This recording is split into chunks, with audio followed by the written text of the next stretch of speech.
The world is saved.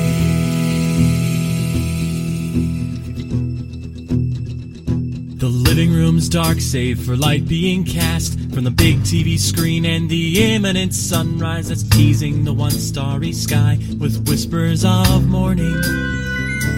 Hey, George. Hey, Lions, how goes it? It's going pretty good. I didn't realize this when we picked this game, but I just went to Disney World with my small children for the first time, and we played a Disney game.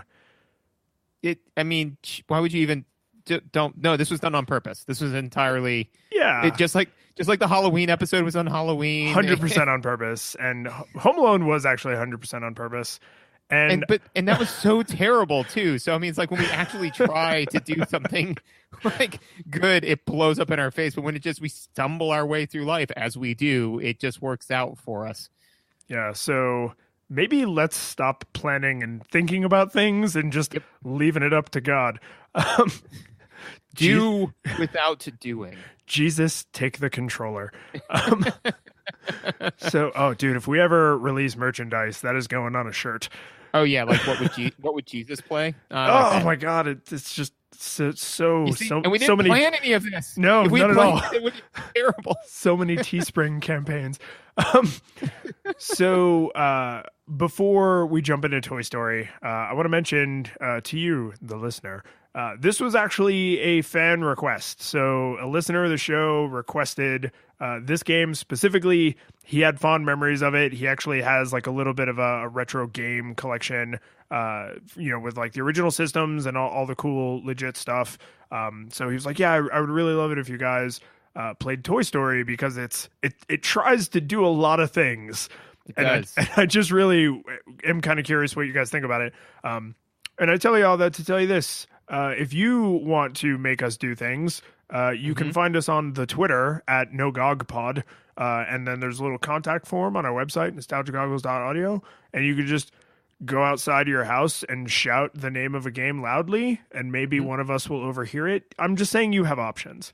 Absolutely. No, I particularly like the shouting loudly one, because if you do that for long enough, what will happen is the police show up, and then when you're booked, mention the podcast, and then that will go into like a local crime beat, and we check those pretty religiously. So totally, yes. And if you are arrested in an absurd enough way, it might make national news, in which case we don't even have to comb through all those local municipalities.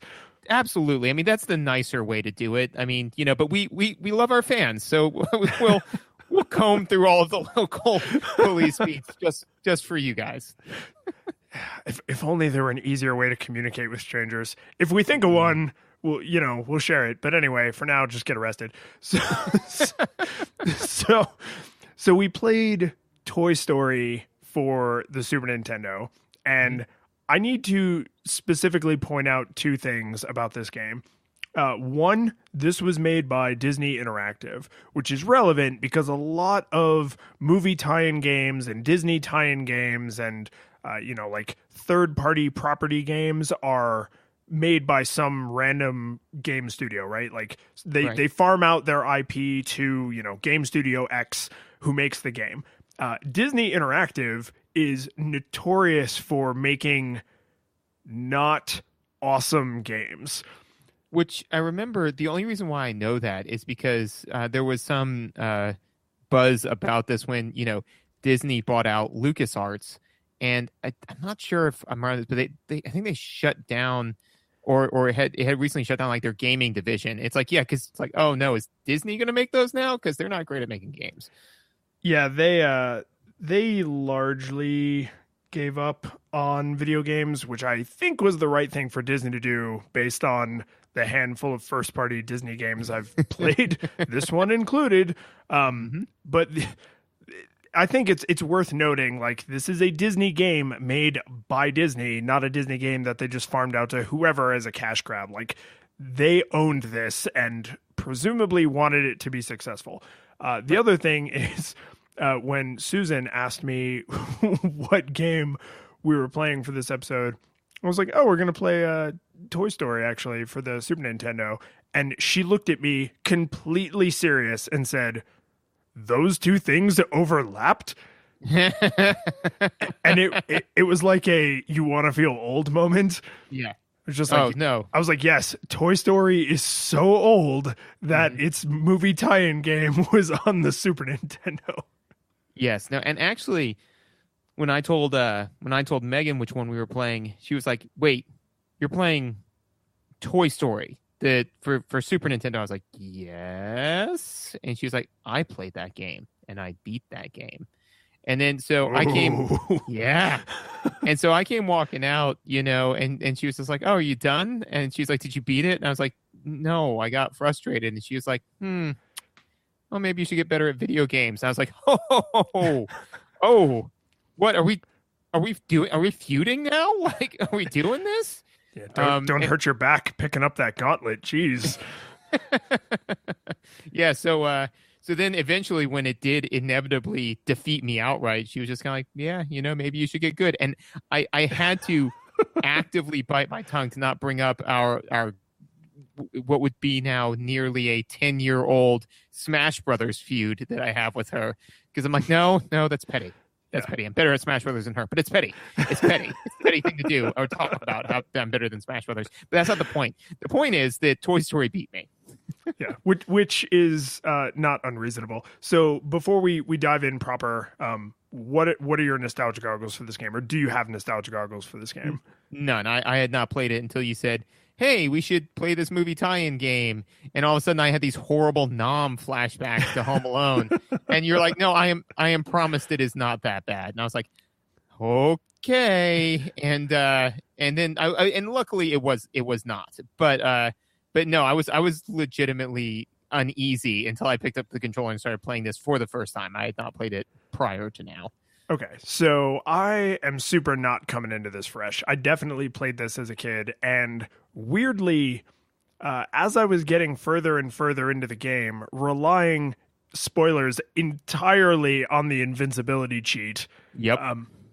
I kind of had a moment where I said out loud to Susan, I was not so much better at platformers when I was 10 than I am right now, that I'm confident I beat this game without cheating.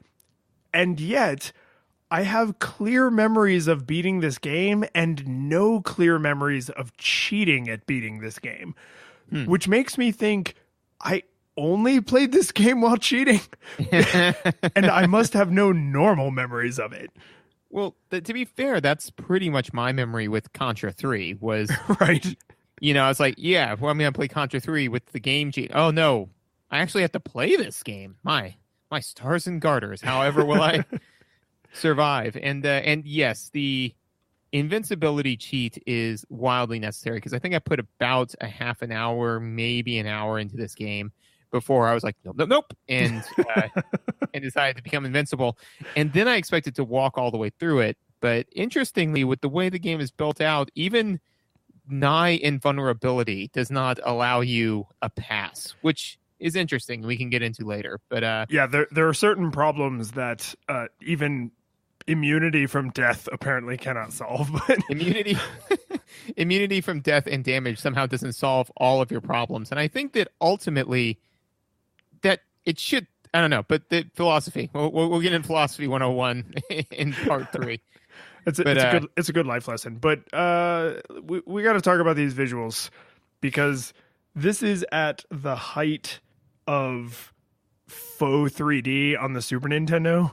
And man, oh man, someone somewhere had a gray or a beige PC that they were absolutely pushing to the limit to render these graphics.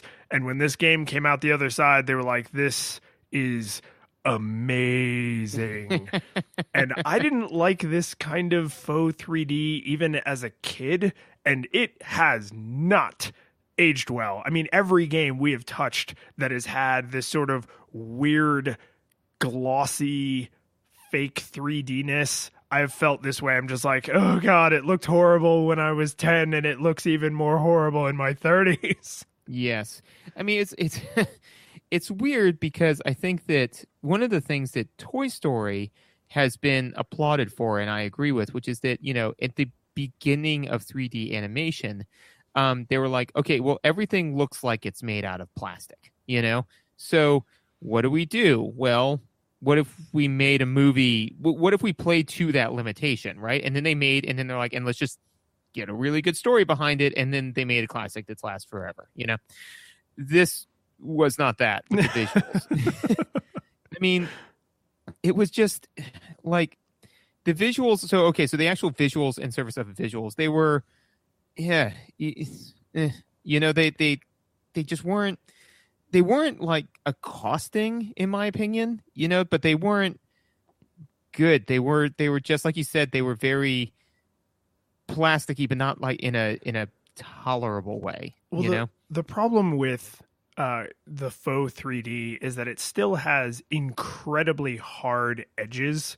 Mm-hmm. And so because shading isn't really done as well at this time, and it was even worse on the faux 3D textures, what you end up with is these very jagged lines between everything, between a character and the environment, between two characters, between and any two things. There's just this incredibly sharp disconnect visually where you're like, is he standing on that shelf? Am I hanging from that chain? Are we in the same plane of existence? Like, there's just this massive disconnect from these unbelievably saturated colors and unbelievably jagged stair-step lines that just, to me, is incredibly jarring and hard to not focus on. It's the painted wall with a single dot problem. And it's not that, oh, the graphics were amazing except for this one thing. The graphics are terrible kind of across the board, but I can't unfocus my eyes from it. And to the point where there were actually things happening on screen where I was like, oh, I need to be taking like a player action, like, but I'm actually just spellbound by how terrible that looks. and like I would get hit. I was like, oh, thank God I'm invincible, because that enemy's superpower was lulling me into confusion. No, like, so for me, I kind of like mentally lobbed that in under like visuals in service of gameplay, in which case they, in my opinion, they fall flat in almost every way possible. And yeah, so to speak to what you're saying, where like you have no idea what you can and cannot interact with, and that got really old really fast, because basically right off the top, there's a toy that's moving, the little choo-choo train, and that hurts you, right? Now then immediately there is another toy, Mr. Potato Head, and he does not hurt you, and I'm like, oh, okay, so not everything that's moving hurts me, just a lot of what's moving hurts me.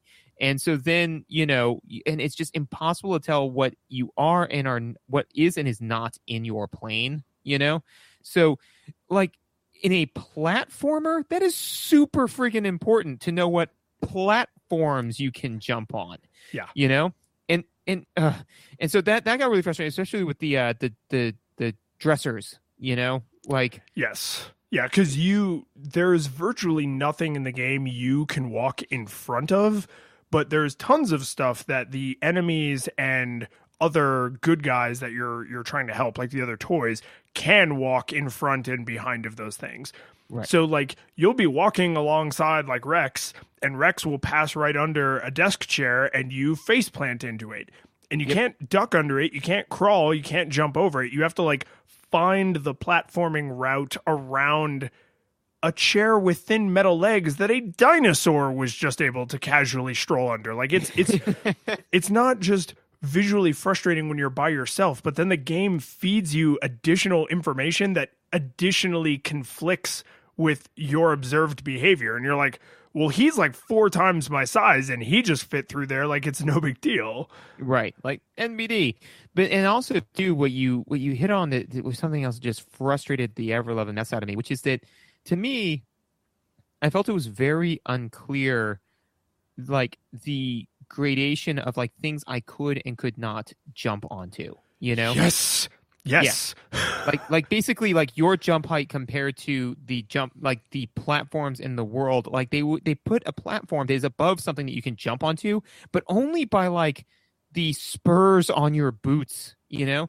So it super feels like you should be able to jump onto that. And despite like playing it for hours, like I could not get out of the habit of just trying to directly jump onto it and then being like, yes, and feeling incredibly frustrated because you're like, oh, I really thought that's what they wanted me to do.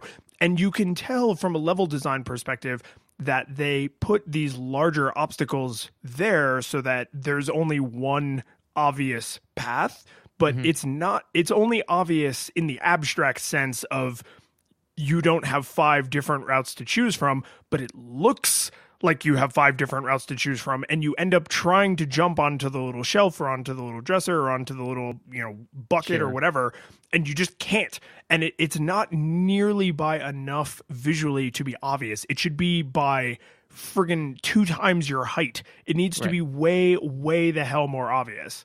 Yeah. No, I mean, like, even if they had just decreased your jump by like 30%, your jump height, it would have changed nothing mechanically about the game because they never put anything in that range that you can jump onto. And it'd be very clear, like, oh, I can jump up to my waist equivalent. So that means I can jump on these things, you know? And then you'd have a good feel for it. Oh, and this is a perfect example of, and we've talked about it a number of times, and if nothing else, I'm happy that we saw it because this gives us a counter example. This is what it looks like when you don't have stuff like coyote physics, you know? Yes. This is a perfect example of it because the thing is when you don't have that extra little give that where you probably shouldn't have been able to jump onto that thing, but you get to jump onto it anyways. It's super frustrating, you know? If they just gave it to you, then you'd be like, oh, all right. You're like, oh, it would feel good. You'd be like, oh yeah, I just barely made that jump, you know? But instead you just always just barely don't. And or create platforms that you obviously cannot jump onto. Right. Yeah. Right? Either the platform needs to be 30% higher or your jump needs to be 30% less. Yeah. But stop putting me right on the hairy edge and I always get to fail. Like it's insanity.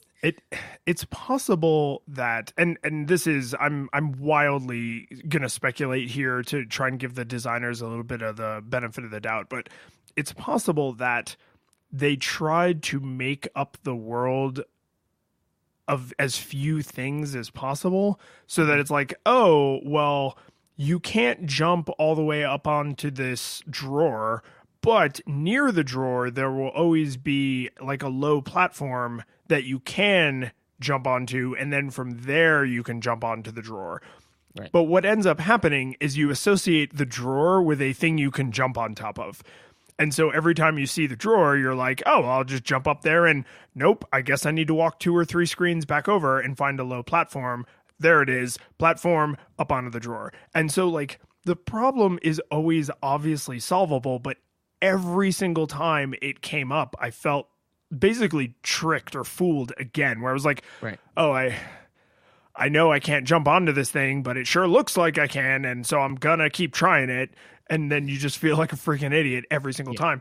And a thing that I think compounds this problem is you are basically so close to Woody in the camera that if he had nose hairs, you could count them.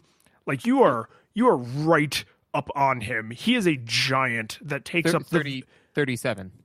37 nose hairs. Little 37 little splinters. Yep. But I mean, you're right up on him in the camera. He takes up like a huge portion of the screen, and the obstacles and platforms are all things like furniture. They're huge. I mean, they're way bigger than he is. They're shelves and furniture and chairs and desks and things. So those always take up way more than the screen, and you can only see a little section of them. So when you move, things are coming on and off the screen constantly, which means when you're standing next to a drawer that you do have to cross to progress, there's a really good chance you actually need to back up 10 feet, so that you can see the low shelf you have to jump onto to make it on top of the drawer. But when you're standing next to the drawer that it looks like you can jump onto, but you totally can't, you can't Right. see the thing on the screen that you need to progress forward. So there's just, and that's why I feel like they kept fooling me, because I would progress, hit a brick wall, and then try and jump over the brick wall and be like, Right. oh, wait, I can't. But if Oh, there wait. was always a visible thing, I would be like, oh, I need to do whatever to get up there. But Yeah, and it double backs and speaks to the saturation problem that you're talking about, which is that when you super saturate everything, it makes it very, very difficult to call anything out. It makes it difficult to create any visual affordances. So, like, let's juxtapose this to a game like Super Mario Brothers, where we had mentioned that anything that is in the foreground, anything that can be interacted with, is more colorful and has multiple colors. It draws your eye to it. Anything that's in the background is, like bland, single colored, flat, right? Now, well, you certainly can't get away with something like that, like that, quite like that for, the Super Nintendo. Super Mario World, again, does very similar things because it works. But this, when everything is hyper colorized, like when I look at the screen, I'm just like, okay, what can I and can I not? What is a platform? And then, like you said, like you start to recognize, oh, well, I can jump onto these bookshelves. And I think you're absolutely right. Is your brain just recognizes that as like a surface you can climb onto. That, coupled with, you also have an approximate mental recollection of your jump height, and so then you're just kind of like, yeah, I can jump on that. And then it's like, no, I can't. And even if, like, let's just say they had toned everything down so everything wasn't on LSD colorful, right? Then, like, you would walk by one of the little tennis balls that you need to use in order to jump onto the shelf. If that was like a little bit more colorful or had multiple colors or a different color palette or whatever, then that would call it out to you. So you would stop and you'd say, oh, hey, it's one of those balls I can jump onto. I probably should jump on it, yeah. And a lot of this is exacerbated by the hitbox. And by hitbox, Yes. I mean, if there is an enemy anywhere on the screen, you take damage and then you die, and you just die. You just die. Yeah, I mean, to say like a hitbox is like, it's more like they took a hitbox, loaded it into a shotgun, fired it about the room, and then picked that up and then tried to piece it back together over several years and generations of people trying to put it together. I kind of get the impression that someone mixed up the measurements for Woody with the measurements for the screen. And they were like, oh, so if any enemy crosses into this area, then Woody will take damage. Okay, I'll just type up that code, click, click, clack. And then no one ever went back to them and was like, I feel like Woody gets hit a lot. Like, should the world be so violent and hostile toward our cowboy hero? Because that doesn't feel quite right. Like, But- they just brushed that right off. But the entire time, like, the person saying that, they're like, I'm not sure that the world should be like, all of a sudden you just hear in the background, ship it.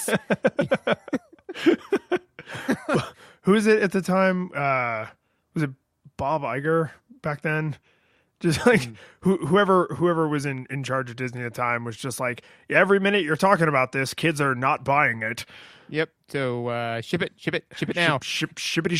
Yeah, it's one of those things where I feel like playtesting is a big part of what allows a game like this to get to market, because someone, if you have a wide variety of players test your game, experienced people, inexperienced people, critics, regular folks, and you have someone say, this feels super hard.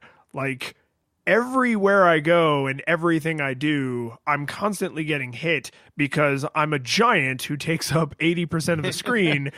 And the second an enemy comes onto the screen, they come into contact with me and I take damage. And then after 5 hits, I'm dead. And like, people would then take that feedback and be like, oh, hey, maybe we shouldn't make you die constantly and then only have a few lives and start with no continues. Like, it seems disproportionately hard for a Disney game, and so much of what's hard about it is just the huge, massive hitbox. Like, Woody is way too big and his hitbox is way too sloppy. Like, anytime an enemy or projectile comes onto the screen, there's a really good chance it's going to hit you. Well, and interestingly, while we're on hitboxes, I think that the hitbox for your whip is way too small. You know, is there a hitbox for the whip? Because it really just felt like somebody rolled like a D20, and if you rolled 15 20s in a row, then your whip would connect, and otherwise you just die. So, no, so in order to hit with your whip, it's only crits, and you have to confirm the threat. You know, so you have to roll a crit, right? And then you have to, but it's not a crit; it's a threat, and then you have to roll again and hit again to actually crit. Yeah, that feels more right. Yeah. But that's the thing. Is it I would just sometimes whip at something, whip it good. Like I would whip it like 3-4 times before it finally registered the hit. And also, and this delves a little bit into gameplay, but while I'm just complaining about it, the fact that your whip angle changes if you're jumping or standing is fucking maddening. It is not okay, dude. Like, because basically I'll be whipping at something and I'll be like, oh, okay, well, I can't hit it. So, but if I jump a little bit, then I'll totally be able to hit it. So then I jump and then I'll just whip right over it. Like, it's just kind of like, oh my God. That coupled with the fact that when I'm finally like, yeah, I hit it. I may have taken 20 times 5 rounds at 3 attacks per round, and I whiffed every one except that one, but I finally got it. And it was like, no, you silly goose. Well, and this is part of what's so frustrating about the hitbox is similar to Coyote physics. If you're going to have an aggressive hitbox, it should be in the player's favor. And if you're going to have a minimized hitbox, it should be in the player's favor. But they've done literally the opposite. And the place that it was most egregious to me was with the claw boss. Did you make it that far? No, I did actually. Eventually, how far did I get? I got close to that because I eventually just got frustrated to the point where I was like, no, and I just watched the YouTube video because I did get past the racing. I got past the racing despite like my eyeball clawing out experience with the racing segment, but no, I didn't quite get to the Wolfenstein-esque play. Yeah, no, we're going to talk about that. So the boss you fight right after that is Sid trying to get Buzz out of the toy machine with the claw. Mm-hmm. And it's normal side scroller again. But the way you fight that boss is there's, the little green aliens everywhere because you're inside the claw machine now. And you whip them once and they go up into the air, and then you whip them again and they fly up and hit the claw, and that makes God. Yeah. So here's the thing. The hitbox for whipping them the second time is so aggressively against the player that I actually had to stop and go look at a YouTube video to make sure that the thing I was trying to do was actually possible at all. And you have like a split second when they're at the very, because you hit them and they like fly up and then sort of fly back down like in a straight line. And you have just a half second when they're at the pinnacle of that arc to hit them and make them fly off at an angle and interact with the claw. Because even if the claw crosses into their space when they're just doing the small up and down, it does not matter. It doesn't count. They have to be on like the big arc. So I was just like, I'm positive that this is what I have to do, but I need to, like someone seeing Tony Hawk do a 900 for the first time. I was like, I need to see someone else do this so that I know I'm not mad. Well, and that, so I'm actually a little happy now and a little vindicated because if I remember correctly, at one point we were talking, I believe it was during the Super Mario podcast, but we spoke briefly on the fact that when Super Mario does make an error, it makes it in the player's favor. And we said, what would a game even look like if it always made it against the player? And I said it would fit really well into a Cthulhu mythos, one where the player themselves thought they were slowly developing madness. And apparently, because literally you remembered how to do this, and yet you thought you were going mad to the point where you sought out peer review in order to claim sanity. Yeah. Yeah, first off, amazing throwback right there. Truly excellent work, because I do remember you saying that. And yes, you are 100% correct that because I fought him and I died, because all you have to do to die is he drags Buzz off screen. Right. So it's like you can take damage or Buzz can go off screen, so you can die super fast. And Right. so I died, I don't know, 2, 3, 4 times in a row. And I was just like, nothing. I can't whip the crane. I can't seem to whip the green guys twice. And there's nothing else that I can obviously do. And I mean, I did play this game as a kid. Like, I was like, I know I need to whip them into the crane, but it's just not happening. And I mean, Why? And my whip animation is going right through them. Like, this is what I say, like, they have the hitboxes exactly opposite. Like, I watched the little ring on the end, because it's, you know, it's your speech pull cord. Like, howdy, partner. Exactly. There's a snake in my boot. Like, I watched that little stupid ring go through objects I was trying to whip 1,000 times over the course of this playthrough, and nothing happened. And yet, if an enemy was even loaded into the RAM for that level, I felt like I took damage. Yes. No, it's insanely frustrating in that regard. And I think that one of the things you touched on, and I'd just like to go ahead and touch on it now, which is the fact that what you just described was what I ran into with invincibility not being a solution, right? Because normally in a platformer game, if it's like nothing can hurt you, you're like, oh, cool. So it's like taking the scenic route, you know? You're like, oh yeah, I'm just kind of in it for the scenery, you know? It's fine. I know that I'm cheating. I'm okay with it. But then you run into so many scenarios where, so like for one of them, the second level, it's a time-based endeavor, you know? So, and it's 180 seconds, which feels like forever. And if you mess it up, then, you know, you get to start it over again. And it's just like, oh, it doesn't matter that I can't take any damage. That's only a part of it, you know? And so, yeah, with like the claw machines, like you literally never progress past that point by sheer virtue of the fact that you just doesn't matter that you're invincible, you know? Yeah. And that was a really new experience for me. Well, it's like in Sonic, I always thought it was interesting that from Sonic 2 onward, when you could become Super Sonic, that you were invincible, but you could still be crushed to death. And as Super Sonic, you go from 0 to the maximum possible speed almost instantly. Like, yes. you gotta go fast. Dude. Yeah, that throttle has full and off, like with no space in between. Or as Eddie Izzard once said, there's two speeds: very, very fast and dead. Yes. So the thing about being supersonic is you still had to kind of be aware of your surroundings, because you didn't want to get crushed to death or fall into a bottomless pit.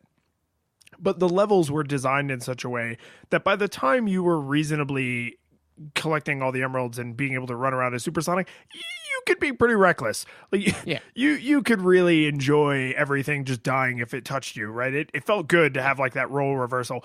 In Toy Story, when you become invincible, that recklessness actually, I think, is a hindrance. Because in some of the levels, being able to just recklessly plow forward, you're just like, okay, I'm going to just hold right until the level is over. And then and that's probably maybe like a quarter of the levels tops. And then in the rest of them, it's either timed, so you have to be thoughtful about what you're doing, or there are a lot of bottomless pits for you to fall into, or you have to do like timed whip jumps to like, that's how you ascend. You have to like do multiple whip jumps to ascend up like a rope, particularly in, I think, when you're leaving Sid's room. So there's all these things that are not just difficult, but are difficult to the point of, like, I'd rather just die. I'd rather just die and run out of lives, because then I could put the game down. But instead, I'm stuck here trying to endlessly whip up this rope forever. Whip it good, dude. Whip it good. And it'd just be like Woody, like standing over me, like, whip it good. I'm like, no, Woody, I don't want to whip anymore. So to put my the one final note I had for visuals, just, and this is, so everything we've said basically is what kind of makes it a broken game. And this to me was just like, just whatever. But I wrote it down anyways. Is when you fight Boss Buzz in Woody's Nightmare, right? Yeah, which is the part of the game that most egregiously diverts from the movie, because the fact that so early in the game they're like, what if, and follow me, Buzz tried to kill you.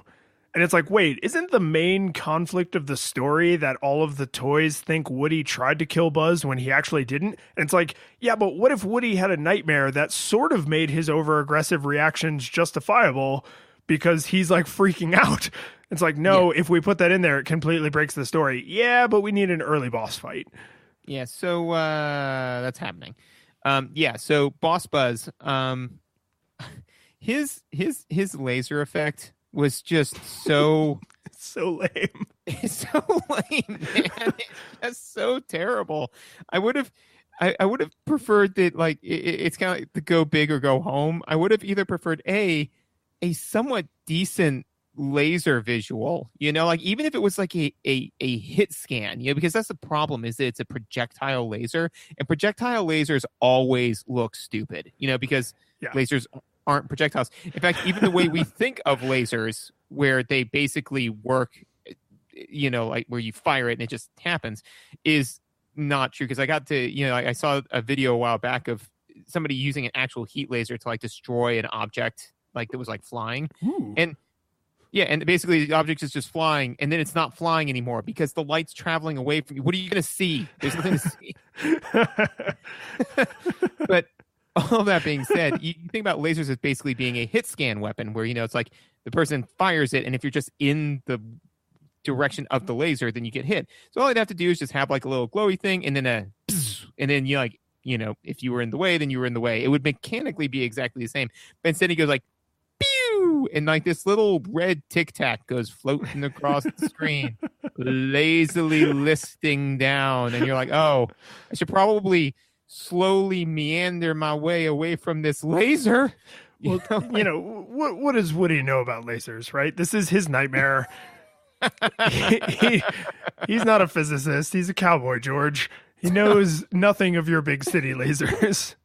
So, and now my new headcanon, which I've entirely accepted, by the way, which is that at this point, Buzz hasn't used his laser on him yet. He's just made mention of it. And so Woody's just like, well, it's got to be like a rope or something, right? Like, he has just no clue. Not a clue. No idea. It's basically Buzz's laser is like an arrow flying through molasses. Like, this is Woody is from an era where kids played like cowboys and Indians. And so like that's the born in knowledge that Woody has as a toy, is like how arrows work. So to him, a laser is just like a light arrow. You know what it is? It's totally a lawn dart, like, when someone just, and it's like, oh, I mean, yeah, that would hurt me if I kept here and staring at it. Oh God, but like, so but I have two other notes about, the visuals, and then we could jump into audio. And unfortunately, there's a really excellent segue from Buzz into the audio. So I'm going to say my notes, and then we're going to pretend like that segue still works. Sweet. So in the Pizza Planet level, or in like when you're first sneaking into Pizza Planet, one of the obstacles that I did not figure out how to avoid until like the last possible second, because I was invincible and I was just like, I don't care. It's people walking by, so you only see them from like the waist down. So basically just a giant pair of legs. For reasons, I don't know what they are, but for reasons, they decided to make the legs on the people walking a single flat color and with no points of articulation. So imagine two solid blue like less than signs swooping across the screen to roughly simulate walking. And the reason this is so unacceptable to me is everything else in the game is burdened with an attempt at faux 3D, faux realism, faux trying to make it look as good as Toy Story the movie. Everything is hyper textured, hyper colored, lines flying all over the place, lawn darts coming at you, right? Like it's just so many lines, so much attempt at texture, and then this giant, totally featureless object that is literally the entire screen. I mean, top to bottom, because it's waist to shoes, Right. sweeps across the entire screen like half a dozen times over the course of this level, and it's just unbelievably jarring to just see, like, oh my god, everything is so dark and everything is so like muddy in this level because you're in like the dark arcade, and then just here comes the solid wall of blue that hurts me. Yeah, because if I remember correctly, aren't you in a like a soda? You're cup? like a soda cup, and Buzz is in like a burger box. Right, and so like when they're coming, you have to hide, You gotta duck. or otherwise you take damage, not immediately destroying the myth that toys aren't sentient creatures that we've been enslaving and handing to our most violent popular. Yeah, it's fine. All that. But it's a really bizarre choice to me that someone said, like, somebody was tasked with, like, okay, we're gonna have an enemy in this level that's essentially people walking. And they're like, well, what do you want them to look like? I don't know. Put them in like gray sneakers and like Ship it. blue pants. Just give them blue pants. Yeah, it's really odd, but it's not nearly as odd as the one level that you play as Wolfenstein. Yes, the Wolfenstein level. What actually was that? I mean, I swear to God, when you play that level, I was like walking around and I was like, I'm going to open up a secret door and there's going to be Mecha Hitler. Yeah. I mean, obviously. Yeah, or a beholder, something. So we will talk about that level again more in mechanics, but the reason I need to just talk about it in visuals is because those graphics are obviously drawn with ray scanning, which means if you thought there was a lot of crazy jagged lines in the other parts of the game, this is like the hold my beer moment. This is like, you think those are jagged lines, you ain't seen jagged lines. And it's not just visually jarring because it is the one and only level that's like that at all, and it is dark and electronic and weird, unlike every other part of the game, but it's also like the graphics fidelity. You feel like your NVIDIA card just broke and your computer has defaulted over to like the onboard VGA only input, and you're just like, why does this game suddenly look like hot garbage? More hot garbage. I assume you meant that on the word garbage, not hot, Yes, hotter garbage, but hot No. garbager. Yeah, hot garbager. Yeah, I think that's the right way to conjugate that. So the reason the Buzz Lightyear moment was the right moment to segue into audio is because during that fight, he says, "Watch out," and here it comes 76,000 times. Yeah.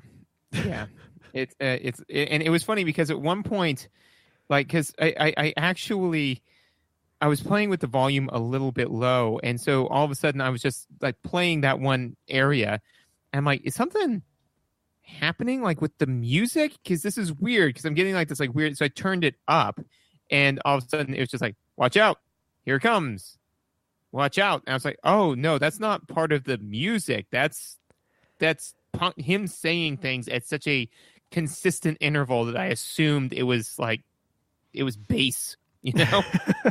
When it's the note for the sound effects in this game is there are a couple and they really liked them, because the few bits of speech, like every single time Woody gets hit, which is all the time, he says ouch, and I don't remember him ever saying ouch in the movie, so there's a good chance that they had to have like Bill from accounting go down to the recording booth, and there's no way they paid Tom Hanks. You sure? I don't know, man. I mean, like with the amount of money they clearly threw at, I think on Hanks to and do it up. I mean, they No, they didn't. There's no way. So, so No, they clearly did not. but so what I wonder is, like faux 3D was a big deal at this time. I think the faux, like the hyper compressed faux talking was also like really exciting. And so the tiny little bits of people speaking they were able to get in there, they're like, well, everyone's going to want to hear that a lot because it's so spectacular. And then because you fight Buzz again later when you're like outside the gas station, like that's how you get lost. Right. So you get to hear the whole "Watch out, here it comes" dance an entire subsequent time, and it's exactly like the first time.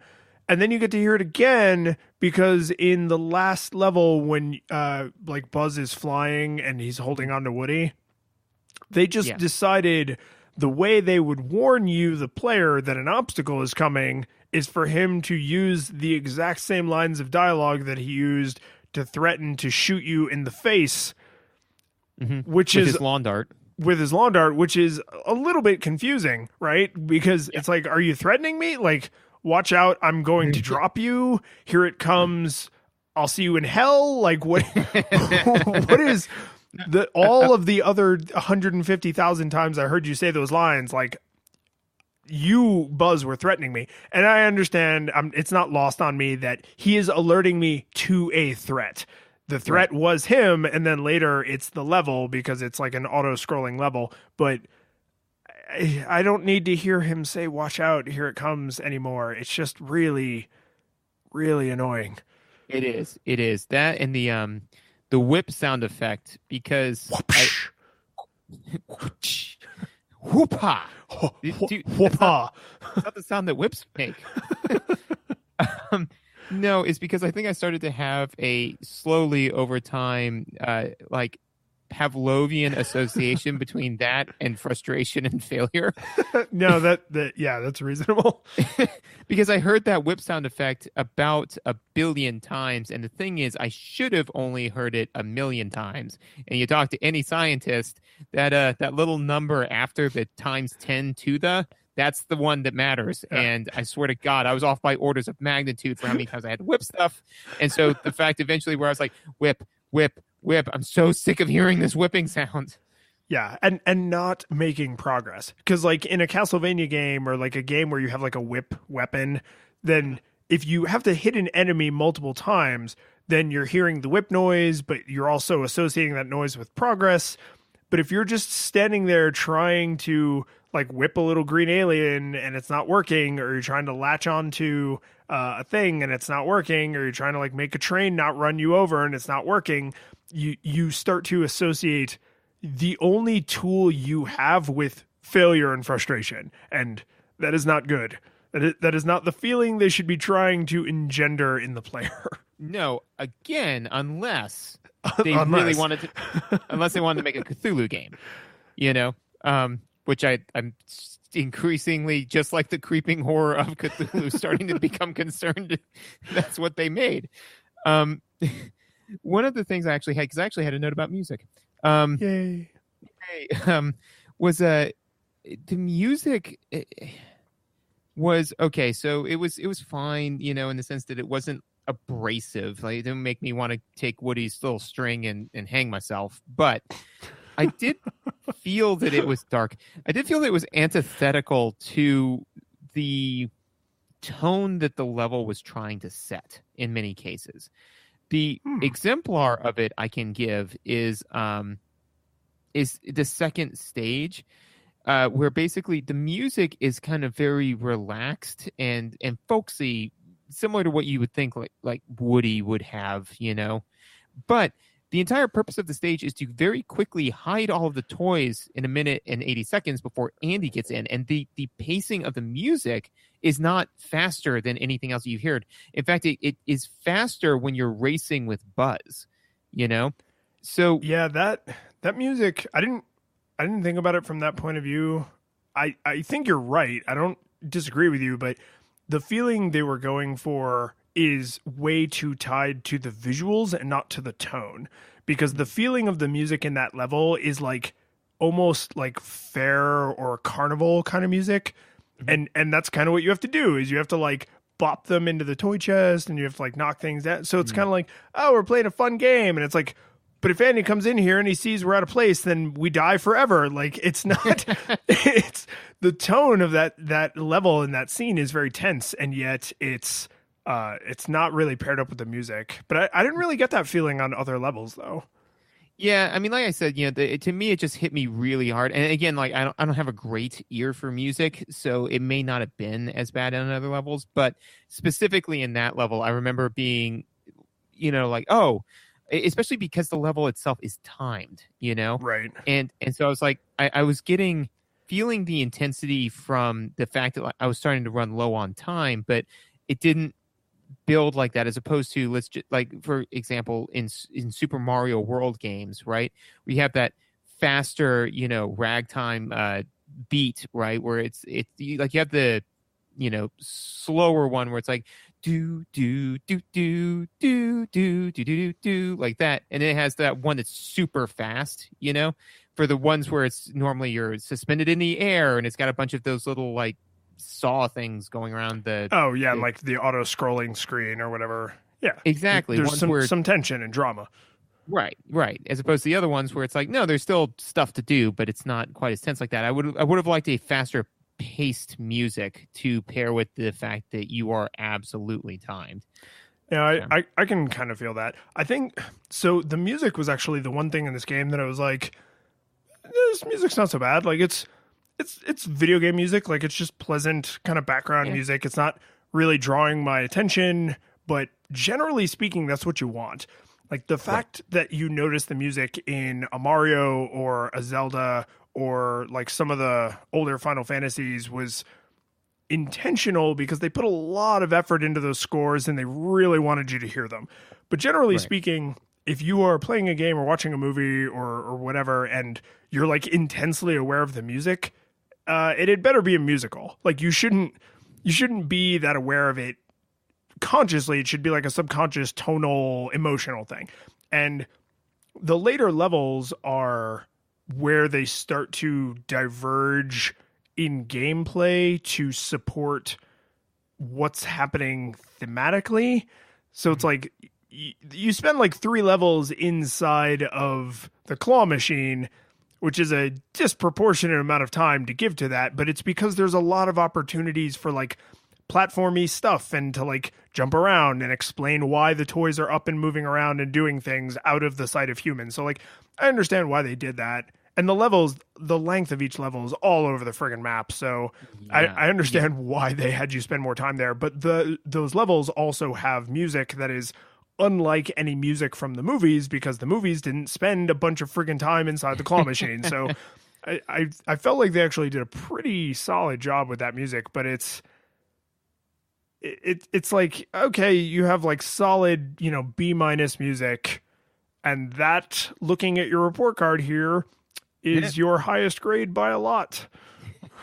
And like I said, like I didn't think that there was anything wrong with the music. When I listened to it, it wasn't, like UN Squadron where it's just in that particular range that you hear behind your eyes. I just did feel that there were some places where, and maybe that's part of it. Is that because the music wasn't so glaringly bad, I felt that there were some places where, as opposed to the visuals, which are just kind of bad, where I was just kind of like, oh, well, okay, you could have, in my opinion, leveraged this better in different areas, whereas opposed to before, it's like, you can't leverage this because the lever is broken and it's not a lever, it's an old boot filled with urine. But don't ever fix anything around your house. No, man, it's great. I've got like 15 boots outside, and that should be all I need in order to, build a new bed for my. Got a bunch of boots and a bunch of water bottles. I'm ready to fix some stuff. I am ready to go. And to speak on what you said about like music, is with video game music and with movie music, I think that you're right in the sense that it generally it's kind of like a food where it's fine to have just snack food because you need food, you need something going on in the background, because if there's no music in the background, that's what will you know? So it's fine to have kind of junk food music, but at the same point in time is if it is music that does draw your attention, it had better be like the amazing, you know, Eggs Benedict, like just fantastic, you know, music. A great example of it that I think is great because I just noticed it recently is like Avatar: The Last Airbender, the show. I mean, nobody's going to argue. Yeah, I was going to say, like, you have to specify that as if anyone has ever watched that movie a second time.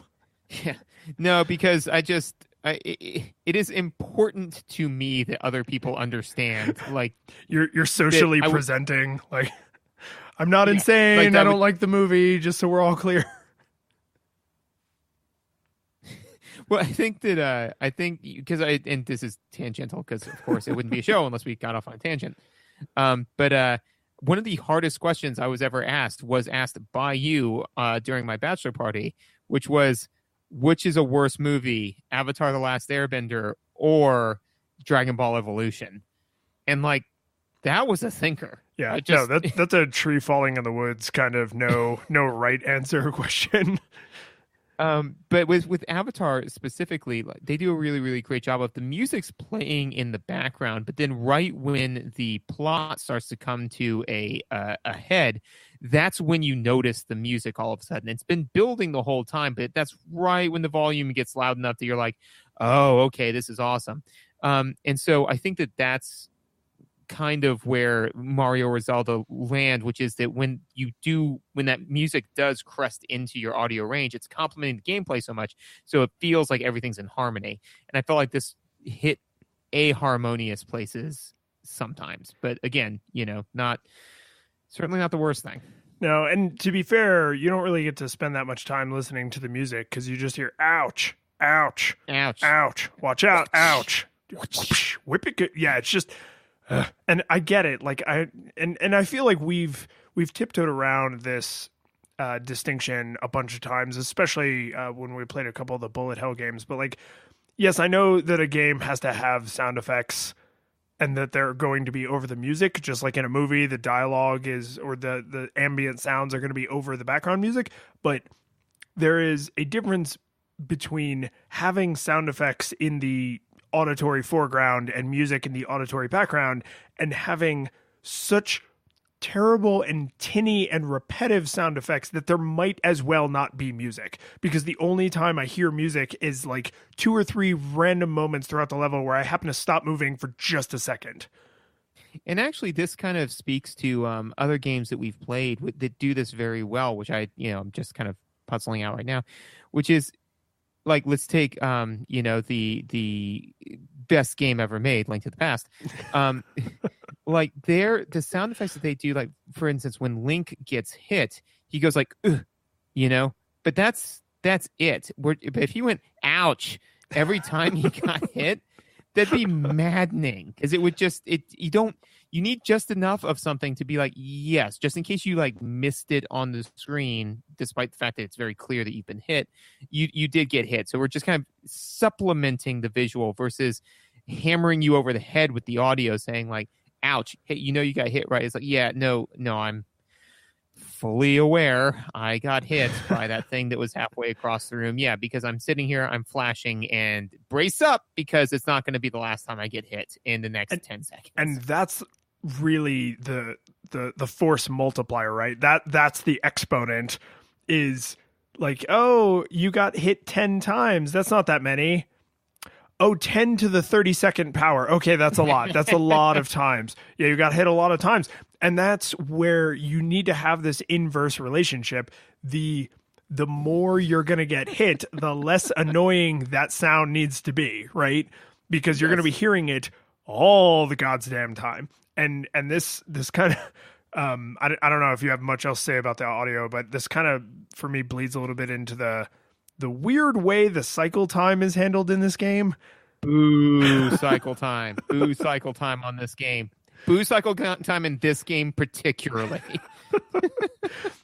So I mean, I have thoughts, but I'm way more interested in what you have to say right now. Oh my God. The cycle time is like being just put into a blender. It's awful, man. It's so Okay, so we've spoken before about the difference between a difficult game and a punishing game is generally the cycle time, right? You can have a harder and harder game as long as you just continually decrease the cycle time. So taking away the fact that the overarching cycle time is abysmal because the minute you run out of lives, it immediately shunts you back to the beginning of the game, which is like Castlevania knew not to do that stuff, because you got infinite continues, and yeah, there's a level select, but you kind of have to cheat to use it. And then if there is a level select while you have lives at all, but whatever, let's put a pin in that. But the cycle time in each level is like, so the first level, I was like, oh, okay, I get it. All right, this is cool. And in the second level, about a minute and a half cycle time, which is not a great, but there are some Final Fantasy games where you can spend 20 minutes on a battle, so I'm like, all right, that's not too bad. And then you get to the race car level, which is, I think, longer than time itself. I'm pretty sure. Yeah, there was no time before the race car level or since the race car level. There is only the race car level. Like there were the Niblonians, then the race car level, then the brain spawn, right? Yeah, like that's it. That's all of time. But yeah, no, that level lasts forever, and it gets increasingly hard, which is fine. But the thing is that the first 20 seconds of that level, you can pretty much, after the first time you play it, you can clear it no sweat, and then the next 20 seconds you can pretty much clear fairly consistently, and then the final 17,000 years is difficult, which is fine. I enjoy the challenge. I don't enjoy having to slog my way back through the rest of the stage every single time to come up to this one new part that I was like, oh, this was interesting. This threw me for a loop. That's fine. But then having to slog my way through the whole stage again, and being invincible doesn't help. No, it doesn't help in any way. And God, there's so many things mechanically wrong with this game. So one of the things that I had originally had this under visuals, and I kicked it to controls and mechanics because the way cycle time happens visually is alarming to me. And I mean, it just like fades to black. But it fades very, very suddenly. And the thing is, your hitbox is so big that I am confident if you took like high-speed footage of gameplay, the screen starts fading to black before the player could have possibly recognized that they took that last bit of damage that killed them. So there were times where I would be about to die, because I did do a fair bit of playing without the invincibility cheat, but I would be about to die, and then just all of a sudden it's black, and then by the time I'm like, oh, the screen is black, like it's loaded me back to the beginning of the level, and I was just like, I guess I died. Yeah. Right? Oh, like that. just super. I mean, like that's what I meant. If there is an afterlife, that's what I assume your first thought is like if you got like hit by a bus.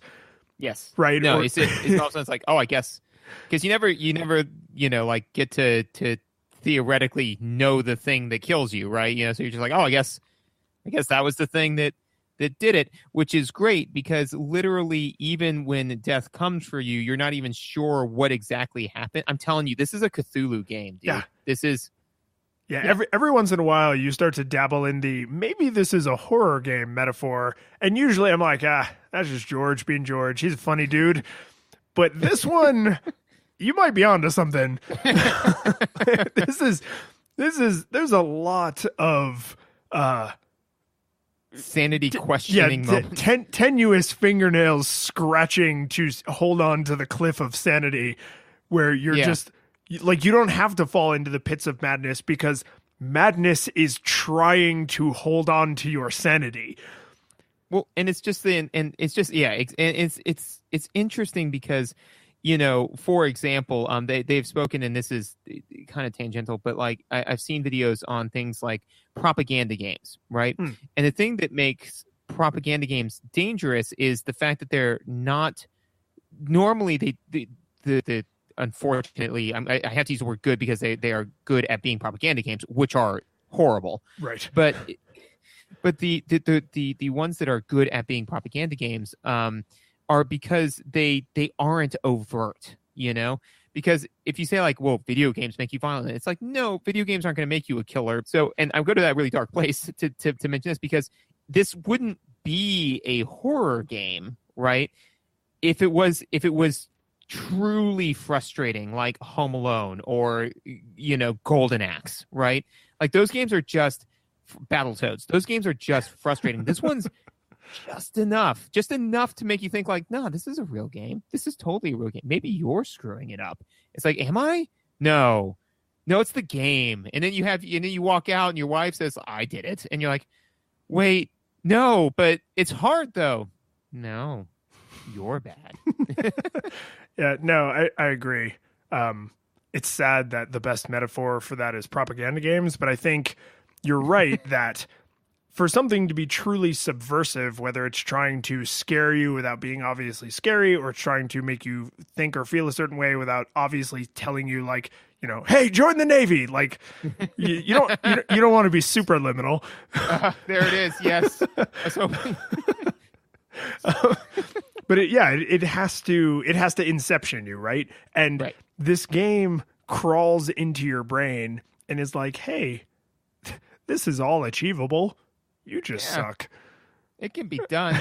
And the fact that they mechanically hamstring the invincibility option further drives that home, because it's like, hey, man, all of this is doable. It's a game, dude. You can play video games, right? No, here's the thing. We'll even let you be invincible. Still can't beat it, huh? I don't know. Maybe you're bad at this. Like, you're invincible after all. Why are you this frustrated? And you're like, but wait.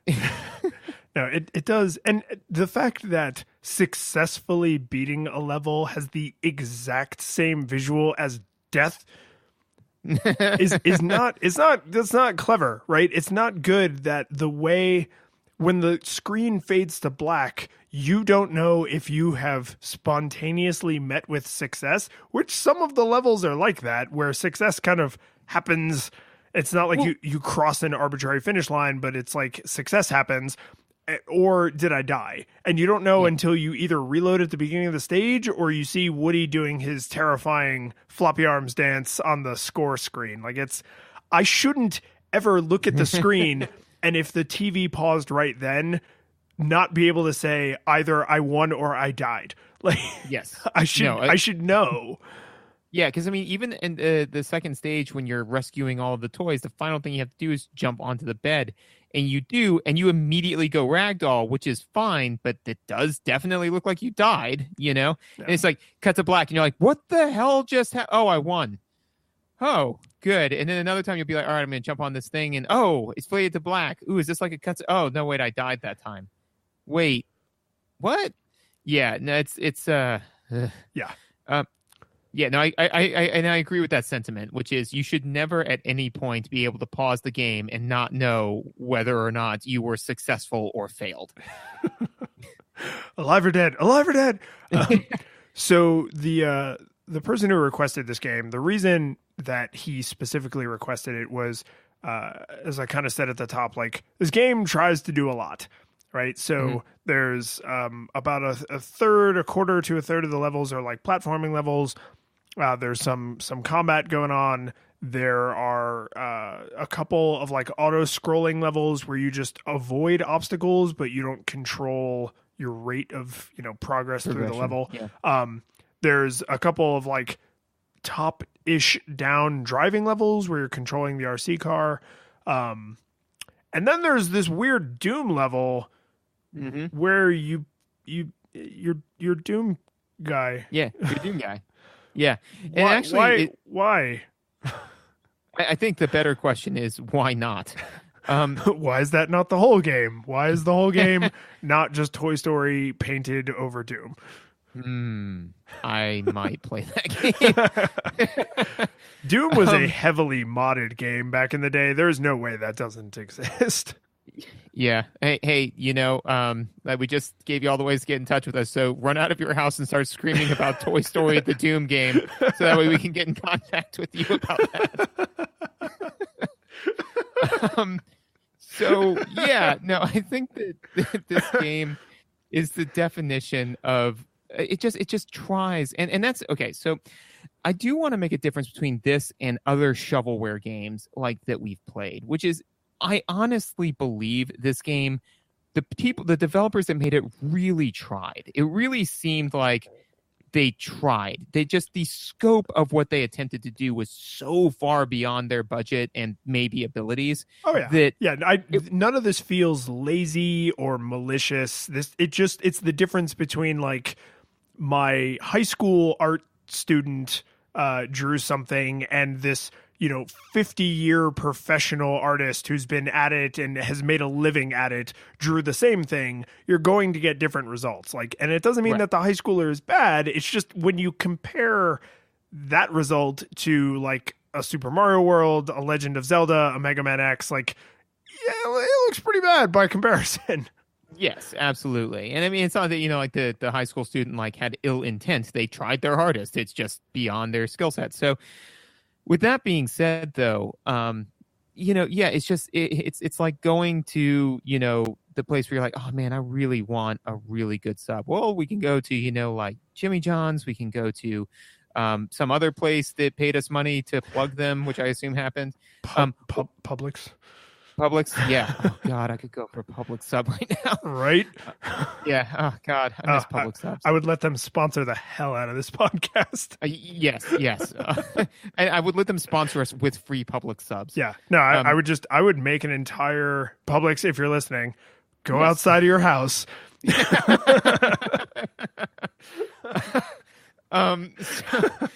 So with all that being said, though, but if all of a sudden somebody's like, oh man, dude, there's this other sub place, and it's like, oh, okay, cool. They make subs. Yeah, they make subs and wings, so we can get wings too. Oh, okay, cool. And pizza. Wait. Also shakes. Yeah. Also shakes. Also, they sell boots filled with. But no, it's at some point you say no, you're trying to do too much, and that's exactly what this is. Which is, if you want a platformer, then you want to play a platformer. If you want to play, a side-scrolling, basically bullet hell game equivalent, then play that. This is a little bit of all of those things, and none of them well. No, and I have played games that are like, oh, we're gonna mix it up. There's gonna be all sorts of things going on in here, and it can be done well, but it's very hard because you essentially have to have designers that can design all those different kinds of levels and a game engine that can support all those different kinds of mechanics, and it's hard. It's not impossible, it's just really freaking hard, and this wildly falls short. And I think to your restaurant metaphor, here's what I think of when I think of trying to do too many things, because you go into a very typical American restaurant, and I'm sure they have restaurants like this all over the world, but you think, I'm going to go to a place that has burgers and salads, and maybe you can get chicken breast over linguine, no big deal, just food that's pretty generic. It's pretty hard to screw up. Wait, you guys sell sushi? You never ever get sushi at that place. No. Any place that sells Pan-American fare and then also sushi, that sushi is definitely vending machine outside of a truck stop quality. Yes. And it's not that a place couldn't make good burgers and good sushi, but you just don't see that very often. Yeah. If I was in a 5-star restaurant that was known for its eclectic menu and everything costs 10 times what it should, I would probably feel like that sushi was pretty safe. But if I'm in a place that has a $9 chicken sandwich, a $10 hamburger, and a $12 Caesar salad, and then $7.50 sushi, no. I mean, it would be very much so if McDonald's started selling sushi and steak tartare, you'd be like, neither of those two things. Alarm bells going off.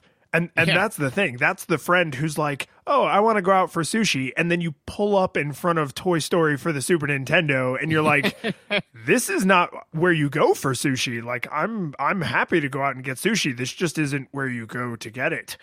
Absolutely. And I think that I agree completely with it. Can be done. I think a great example of one that does it fairly well is ActRaiser. But totally. But that being said, even ActRaiser had not amazing platforming, you know? And it's limited to two things. There's Yes. the sim and platforming. There isn't also racing and also, a flower blooming simulator and also Bullet hell. There are two things, and even then there are obvious paper cuts in both of those experiences. Yeah, exactly. Yeah, so I mean, it just it's like the kid who says, all right guys, here's the thing, man, I just learned how to juggle. And you're like, oh, okay, good. And they pick up like 17 objects and then just throw them all into the air and it just lands all on their head. And you're like, yeah, that's what was always going to happen. Yep. Yeah. Everyone is not surprised but you. I did have one other comment, which is so on the cheats, right? So there's the invincibility cheat, which I thought was interesting that it was not like a code that you put in, but instead something that you had to go like get, basically. Yeah, it smacks of my friend who's telling me this at the lunchroom is probably lying to me, but I'm gonna try it. Yeah, no, because when I looked online, it said, okay, so here's the thing. You got to go up to the dresser, right, that has the ball next to it, and you got to kneel down until your star starts spinning. I'm like, you're full of crap, Dan. Like, go home. You just want to see how long I'll squat on this dresser. Like, look, man, I know that you think your uncle works at Nintendo. He doesn't, okay? I double-checked on that. My mom works with your dad, and your dad's brother does not work at Nintendo, Dan. And no, this is not true. You know, like, it just, I to the point where I actually Googled it, saw that, closed out of that website, went to a different source before I looked like an idiot. And I was like, no, apparently this is the way to do that. And then I did it. Even then being like, nah, you're punking me. It's a Cthulhu game. And so then, so then after that, there's also the level select, which I like that there's a level select, but even that was done in a way that I think is just like a final screw you to the audience of like, oh, you don't want to play all of our game? Well, you know what? You can't just press a button and pull up a level select screen.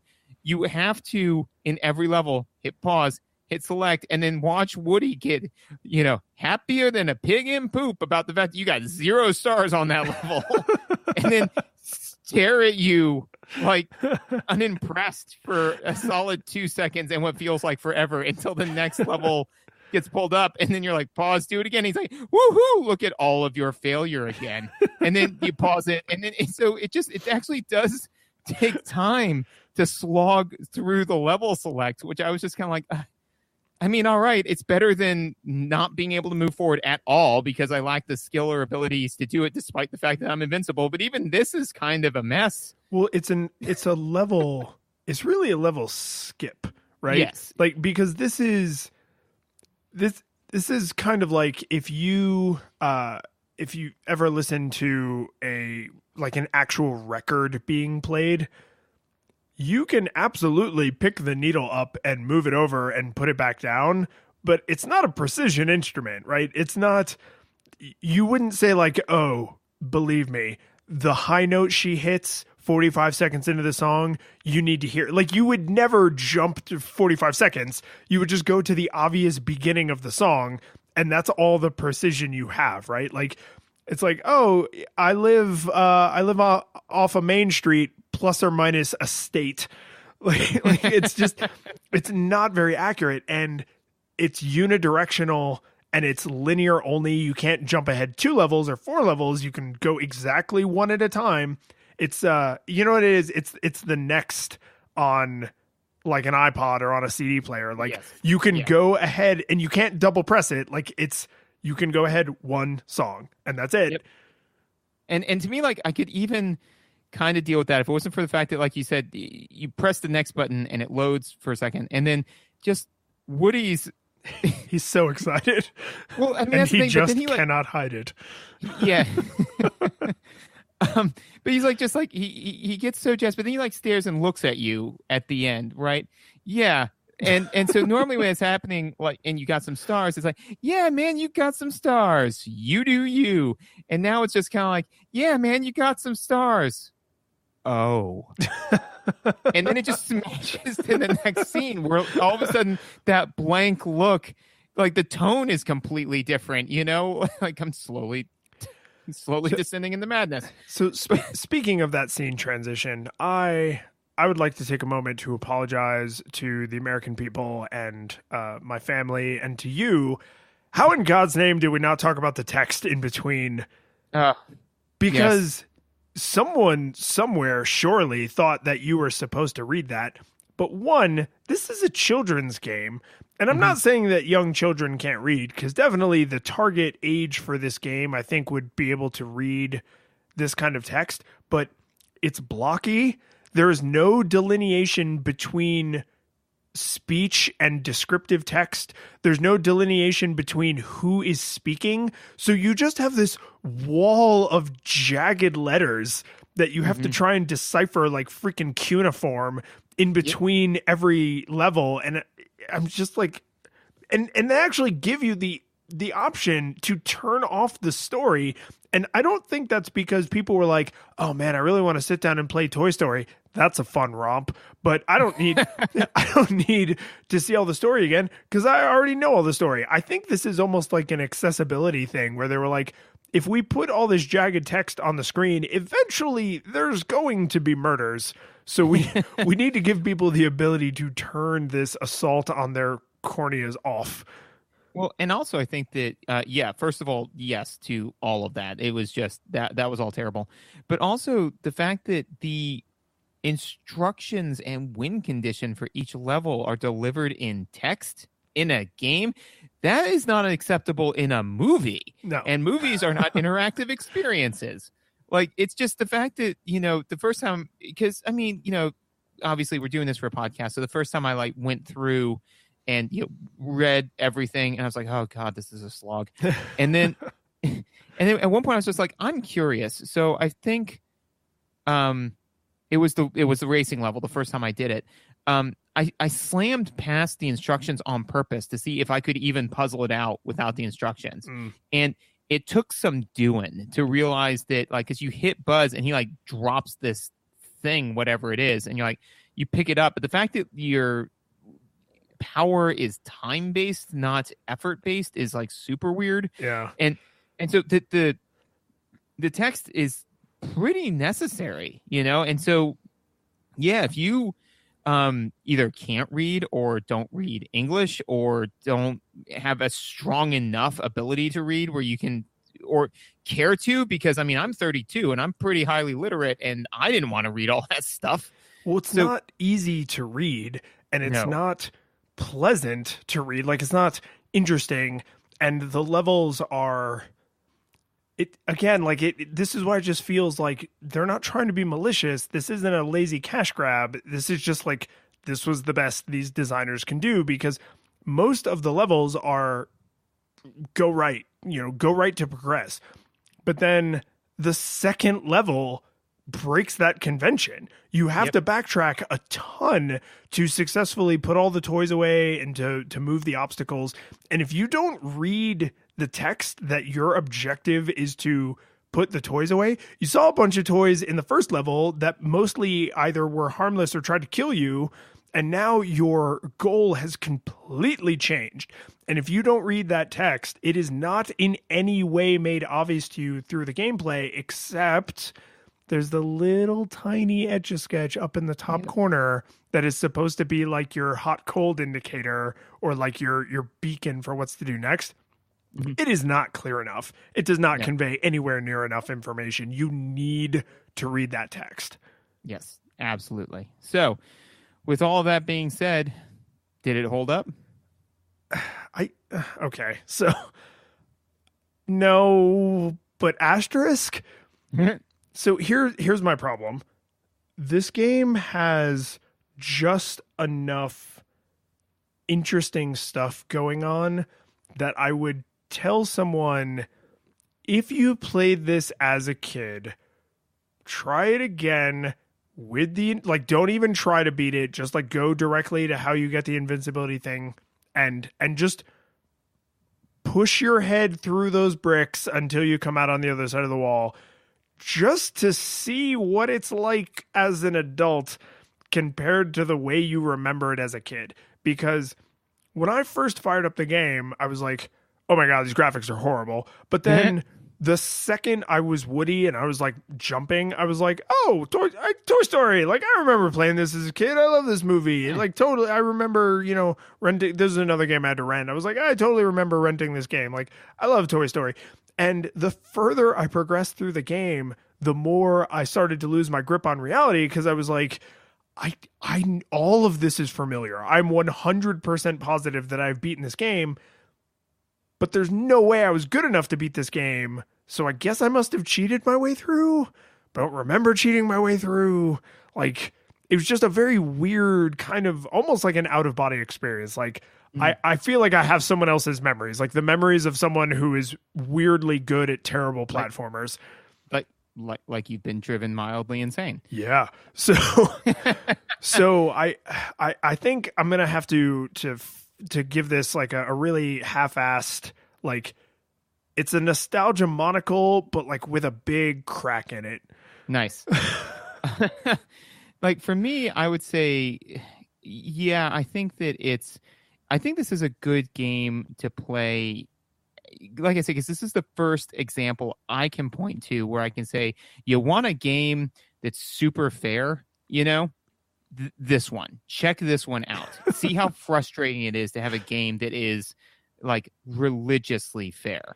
But never in the player's favor. Like, the world has very consistent rules, but it's a world that hates you.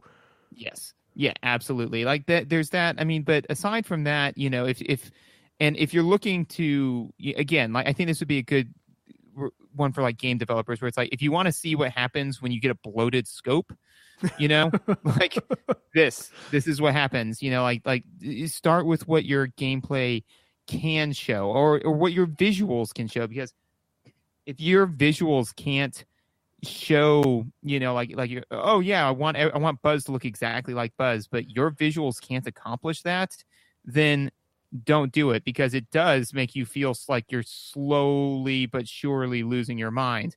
And I'm reminded of a line: we live on a placid island of ignorance and in the midst of black seas of infinity, and it was not meant that we should voyage this far. The curtain falls, the music plays, the credits roll, then it all fades to black. And you're left by yourself. The fanfare is gone. There's no player two there by your side to share victories won.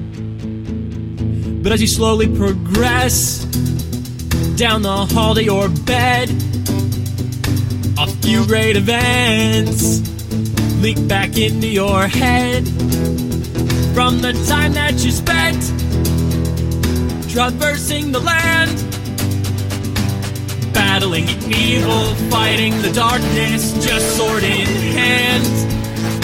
Your memories creep in,